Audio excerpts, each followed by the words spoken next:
Oke, kita lanjut masih menggunakan teks pertama, teks bacaan yang sama gitu ya. Kita lanjut membahas soal berikutnya, itu soal ketiga. Pada pertemuan tersebut juga dipilih 3 orang untuk mewakili RT dalam suatu kegiatan di kelurahan. Nah, peluang terpilihnya ketiganya dari utara jalan atau ketiganya dari selatan jalan. Nah, jadi dia minta berapa peluang terpilihnya 3 orang yang mewakili untuk kegiatan itu berasal dari utara ketiga-tiganya atau berasal dari selatan ketiga-tiganya ya. Berarti ada 2 kejadian yang bakalan kita hitung peluangnya dan kemudian kita jumlahkan. Kenapa dijumlah? Karena dia 2 kejadian yang berbeda dan tidak bisa berlangsung bersamaan. Atau ciri-cirinya, kalau ada kejadian yang dihubungkan dengan kata atau, maka nanti pas ngitung peluangnya itu teman-teman jumlahkan gitu ya. Ini ada kata atau. Oke, berarti kita hitung dulu kejadian pertama. Terus nanti kita jumlahkan dengan peluang pada kejadian kedua. Ya. Nah, kejadian pertama itu apa? 3 orang berasal dari utara, yang ini 3 orang berasal dari selatan. Nah, peluang kejadian yang terpilih 3 orang itu berasal dari utara, itu berarti sama dengan 10 kombinasi 3. 10 kombinasi 3. Ditambahkan dengan memilih 3 orang berasal dari selatan, berarti 14C3. Nah, ingat ini adalah peluang, berarti harus dibagi dengan NS-nya. Berarti untuk NS-nya ini sama. Siapa NS-nya? Yaitu memilih 3 orang dari 24 keluarga tersedia. Berarti kita tinggal bagi 24C3, ini juga 24C. Nah, ini teman-teman tinggal hitung dengan menggunakan operasi hitung faktorial gitu ya. Nah, karena ininya sama, nanti bisa kita gabung gitu ya. Nah, kita hitung dulu. Yang bagian atas ada 10C3 berarti 10 faktorial dibagi dengan 10 kurangi 3, 7 faktorial kali 3 faktorial per 24C3 berarti 24 faktorial per 24 kurangin 3 dapat 21 faktorial kalikan dengan 3 faktorial tambah 14C3 berarti 14 faktorial per 11 faktorial kali dengan 3 faktorial per 24 faktorial per 21 faktorial kali dengan 3 faktorial. Sama-sama punya 3 faktorial, ini bisa kita hilangkan dulu. Maka nanti yang bagian atas menyisakan 10 faktorial dibagi dengan 7 faktorial ditambah dengan 14 faktorial dibagi dengan 11 faktorial. Karena penyebutnya sama, kita gabung saja jadi 24 faktorial dibagi dengan 11 faktorial. Nah, kita jabarkan 10 faktorial bagi dengan 7 faktorial jadi 10 kali 9 kali 8 kali 7 faktorial per 7 faktorial ditambah 14 kali 13 kali 12 kali 11 faktorial per 11 faktorial dikalikan per dibagi dengan 24 23 22 ya 1 faktorial, ini 21 per 21 faktorial. Nah, kita coret.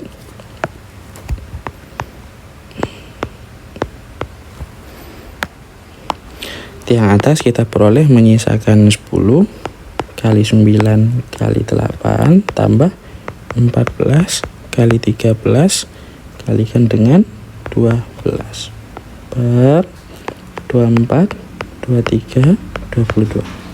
Oke, tinggal kita hitung nilainya. Kita kalikan 10 kali 9 kali 8 tambahkan 14 kali 13 kalikan dengan 12. Nah, nanti tinggal kita bagi dengan 24 23 22 gitu ya. Nah, tinggal kita perkecil, nanti dapat hasil akhirnya itu yaitu sebesar 121 per 506. Terus 21 per 506 ini masih bisa kita perkecil lagi ya. Kita perkecil 121 itu nanti jadi 11, ini nanti jadi 46. Nah, sehingga jawaban untuk soal yang ketiga ini adalah yang E. Untuk perhitungannya, kalau teman-teman seandainya susah dalam membagikan atau membagi bilangan yang besar, ini ada caranya. Caranya begini ya teman-teman ya. Oke, caranya begini. Kita gunakan saja dengan penyederhanaan, kemudian nanti kita faktorkan gitu ya. Oke, coba kalau saya tuliskan ulang. Di sini kan ada 10 kali 9 kali 8 tambah 14 kali 13 kali 12. per 24 kali 23 kali 22. Ini teman-teman pecah aja menjadi perkalian bilangan bagian atasnya ya. Nah 10 itu bisa kita pecah jadi 2 kali 5, 9 tuh bisa kita pecah jadi 3 kali 3, 8 tuh bisa kita pecah jadi 2 kali 4 juga boleh gitu ya. Tambah, nah 14 tuh pecah jadi 2 kali 7, 13. Nah sementara 12 kita pecah jadi 4 kalikan 3 dibagi dengan 24 kali 23 kali 22. Nah bagian atas tuh ada bilangan yang sama, teman-teman keluarkan yang sama supaya jadi bentuk pemfaktoran. Nah yang sama tuh siapa? Yang sama tuh ada 2 gitu ya, kemudian ada 4, terus nanti ada 3. Nah itu kita keluarin, berarti 2 kali 4 kali 3 dikali, nah sisanya tulisin 5 kali 3 kali 2, 5 kali 3 kali 2 tambah 7 kali 13. Nah dibagi dengan 24 kali 23 kali 22. Nah ini teman-teman tinggal coret 2 sama 24 jadi 12, 4, 3 juga 12, coret habis berarti ya. Berarti nyisakan 23 kalikan dengan 22 gitu. Oke, tinggal disederhanakan. 5 kali 3 kali 2 itu nilainya adalah 30 tambah dengan 7 kalikan dengan 13, 91 per, oke, sehingga diperoleh hasil akhir nilainya itu 121 per 506. Nah tapi nggak ada di opsi ya, tinggal kita bagi dengan 11. 121 kalau dibagi 11 itu nilainya 11. 506 kalau kita bagi dengan 11 nilainya itu adalah 46. Makanya jawaban yang diperoleh itu adalah yang E. Oke, kita lanjut ke soal berikutnya, masih menggunakan teks bacaan yang sama. Tapi kali ini kita diminta untuk menghitung peluang terpilihnya orang dari utara jalan sebagai ketua dengan tempat tinggal sekretaris dan bendahara terpisah oleh jalan adalah berapa gitu ya. Nah kalau untuk soal ini kita menghitung peluangnya itu bisa satu-satu terlebih dahulu ya, satu-satu terlebih dahulu. Nah caranya gimana? Caranya kita hitung dulu kejadian pertama dan kejadian kedua. Nah di kejadian pertama dan ini kejadian kedua.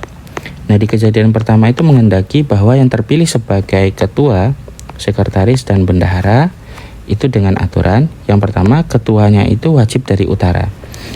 Nah sekretaris sama bendahara ini terpisah oleh jalan. Nah kalau terpisah oleh jalan, tadi kan keluarga itu terbagi atas 2, ada utara dan selatan.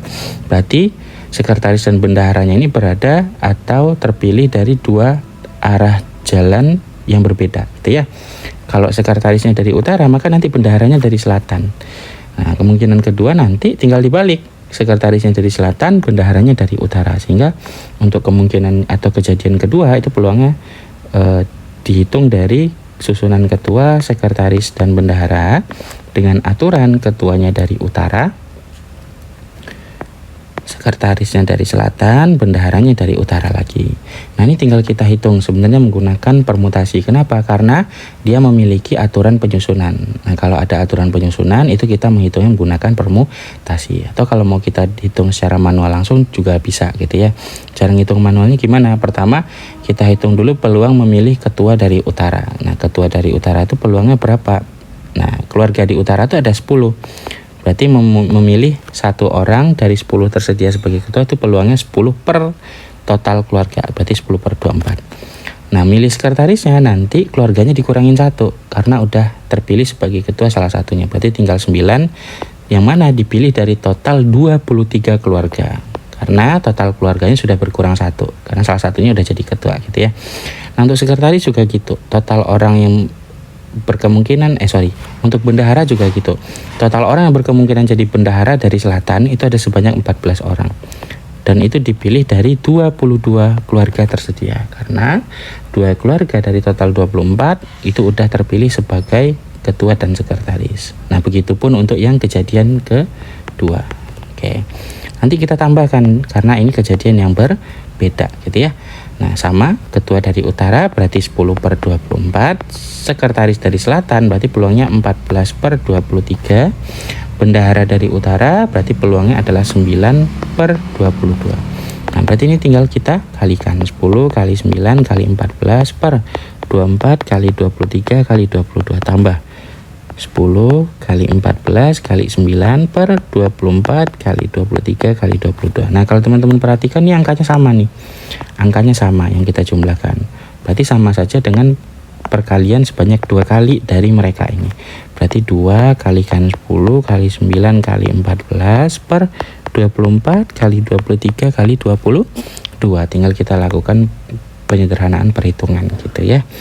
Nah, 2 sama 4 sama 24 jadi 12. 10 bagi 2 dapat 5, 12 bagi 2 dapat 6. 9 bagi 3 dapat 3, 6 bagi 3 dapat 2. 14 bagi 2 dapat 7, 2 bagi 2 habis. Berarti bagian atas cuma menyisakan 5 kali 3 kalikan 7, sementara bagian bawah itu menyisakan 23 kalikan dengan 22. Kita hitung 5 kali 3 kali 7 nilainya 105, 23 kalikan 22 nilainya 506.